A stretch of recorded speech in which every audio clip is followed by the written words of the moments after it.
এসো তোমাদেরকে বলি শত্রু কিভাবে চিনবে, কে তোমার শত্রু। শত্রুকে চিনতে পারছো না?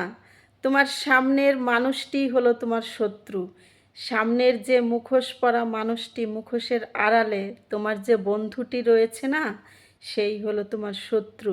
যাকে মনের কথা, যাকে কষ্টের কথা, দুঃখের কথা, জীবনের নানান রকম সমস্যার কথা যার কাছে শেয়ার করো, সুখের কথা, আনন্দের কথা, অ্যাচিভমেন্টের কথা, সমস্ত কিছু যার সাথে শেয়ার করো, সেই হলো তোমার আসল শত্রু।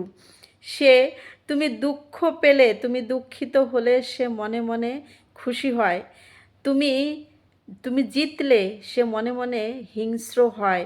তোমার যাতে উন্নতি না হয় সেটাই সে কামনা করে।